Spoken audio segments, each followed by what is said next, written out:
Hi, in the last episode, we got a full party of present users and managed to defeat Morty and Chuck. Today, we start with probably the hardest battle in the challenge before the Elite Four, Steel type leader Jasmine. That's because of the impact of the Steel type in the present's damage formula.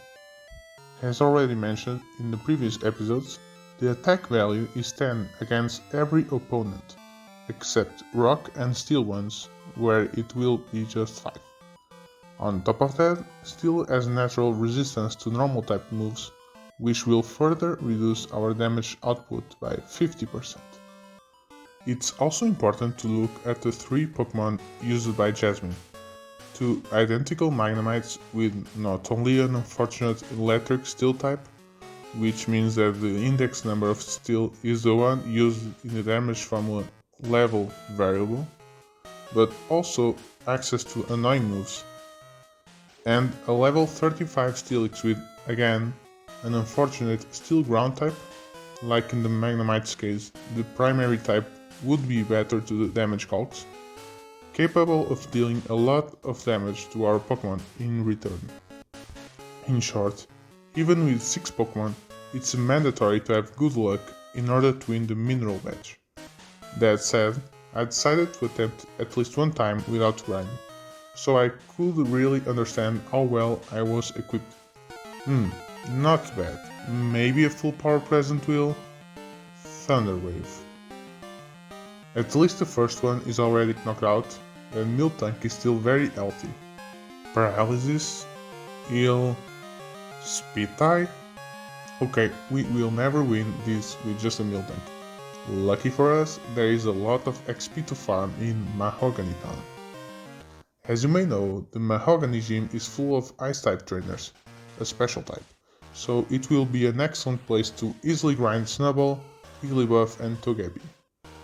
Unfortunately, the gym is closed until we dismantle Team Rocket's headquarters, located beneath this small shop.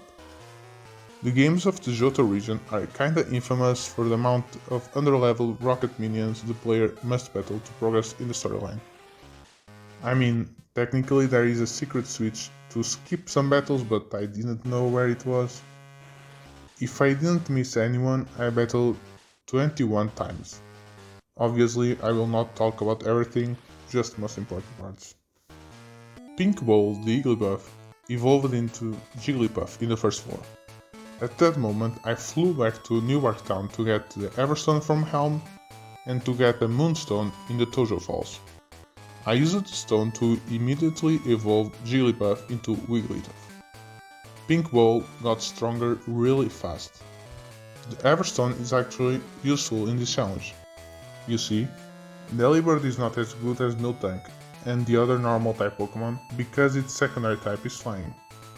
The same logic applies to Togepi and Togetic. Yes, Togetic is much stronger defensively, but the pure normal type Togepi has in practice twice attack of the normal flying Togetic. I chose to not evolve Togepi into Togetic, and this item will prevent me from making a mistake. Novozilla Snubbull evolved into Granbull in the second floor, with an amazing full power present to finish combat. What a lucky Pokémon, I sure hope that its evolution will be even luckier with present. Let me think of other interesting things here. I don't know, maybe the Ditto fight? For the first time in this challenge, Water type Marill is not useless. Last time Hunter mimicked my bad move, now Ditto mimics my bad Pokémon. I guess the Lady Executive wasn't easy, not because of her team, but because I won with my last present. Yes, Lance, we did it and it was important, blah blah blah. Let me just heal my... Lance, let me... I don't have revives. Oh no. Gym time. Every Pokemon has a secondary special type, or it's just a pure special type, except Swinub and Piloswine. I'm not even going to put gym song here, let me search for a good song that really represents the difficulty of this portion of the game. This one? Nope. What about Yes, I think it's okay. Togepi one-shots the seal, Dugong knocks it out, and Grand Bull proceeds to clean the rest of the team. There's just one battle left. Jasmine.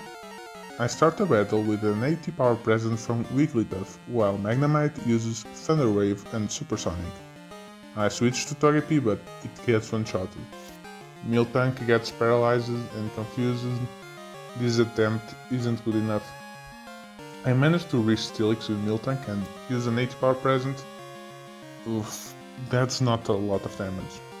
Delibird's 80 power present is even worse. Both the stab and glitch damage formula are noticeable here. We lost. My plan here is to deal with Magnemites with my weaker Pokémon in order to save Miltank to Steelix, the only team member bulky enough to survive many rounds against Steelix. There is not a lot to change / plan besides my party order and the items of my Pokémon. Before the second attempt, or third if we include the beginning of this video, I flew to Cherry Grove City by mistake. Oops.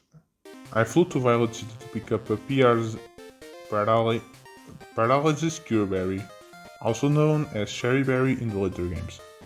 I also pick up a PRZ Cure Berry in my PC, so now I have 3 berries in my bag. I equip Togepi, Wigglytuff and Granbull with them to make the Magnemites part of the battle more consistent, and I equip Miltank with a Pink Bow to further boost present damage against Steelix. I also gave Delibird a normal berry because why not? Wigglytuff starts with a weak present but avoids the Thunder Wave, thanks to the built-in AI 25% chance to fail a stats move. Another weak present, Thunder Wave this time connects but my berry activates. Another weak present leaves Magnemite in the red and Wigglytuff gets paralyzed. Supersonic misses twice, and Magnemite is already down. Wigglytuff managed to take half of the next Magnemite HP before fainting. Granbull is in good position to end his Magnemite. LG, do something? Delibird puts in some work and faints. Togekiss is outsped and one-shotted. Granbull heals again. Miltank made it past Magnemite without status.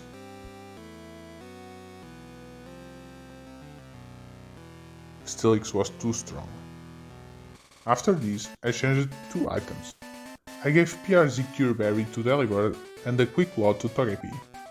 The berry is useless if the Pokémon holding it is outsped and one-shot. Next try starts with an amazing max power present followed by a heal present. I switch to Granbull. I think Novozy doesn't like me. Wigglytuff finishes the first Pokémon. Delibird comes in. Togepi comes in. Quick Law? Bruh. Steelix time. Okay, good damage. Cookie's defense fell, I need to switch. Mariel sack, wow. 2 Iron Tail misses and a crit 80 power present. Great job, Mariel. Cookies and Miltank continues the good work, but Steelix is getting pretty lucky too. We are really close to victory, just a couple more presents and Hyper Potion. Fortunately to me, this was my last defeat. Overall, a very lucky run and I think very well played too. Miltank got a lot of good presents, so Jasmine Hyper Potion wasn't enough to save Steelix. We are a better trainer than me, in both skill and kindness. I agree. Badge please? What a great night. Maybe I should spend some time swimming in the ocean. Yes, Professor Helm? It's all going great, thanks. The radio broadcasts? Team Rocket? Everyone? The Lucky Channel too? Pokémon Music? Oaks Talk? Wait, what about that one? Still working. I don't know if I should feel more comfortable or more creeped out. The next step in our journey is to kick out Team Rocket from the Goldenrod radio tower. I'm not gonna lie, this was even more tedious than the Mahogany plot. The Grunts Pokémon are all normal or poison types, so they weren't challenging, but they weren't one-shottable most of the time. No rock Pokémon, no steel Pokémon, no ghost Pokémon. I mean, I would be pretty terrified if I had to fight a ghost type with no curse. Conversion 2? You better not. What a relief. The two scientists are scarier than the grunts themselves. Almost forgot. There was a kinda difficult battle against a Rhydon. Golbat was really annoying. Confuse Ray plus Supersonic and its poison typing making it bulky against present, it was painful. Dynamite with Thunder Wave and Haunter weren't easy. At least it was a piece of cake to find Sneasel and Quilava. Card key obtained. 3 Rocket Executives later, I can finally move on to the last gym in Blackthorn City. More than 100 of in-game hours later, I swiftly defeat some trainers and entered the Ice Path, where I found Swinubs, Golbats, Zubats and other useless Pokémon. What did you expect? A present user? That would be funny, but why would a present Pokémon be here hidden in this obscure cave? The devs wouldn't hide this amazing move in a late game place like this. Imagine if it was version exclusive for extra cruelty. This is the end of the episode. Next time I will try to win the Rising Badge and probably fight some dudes in the Indigo Plateau. I hope you liked this video and I'm looking forward to see you again in the next one. Thanks for watching.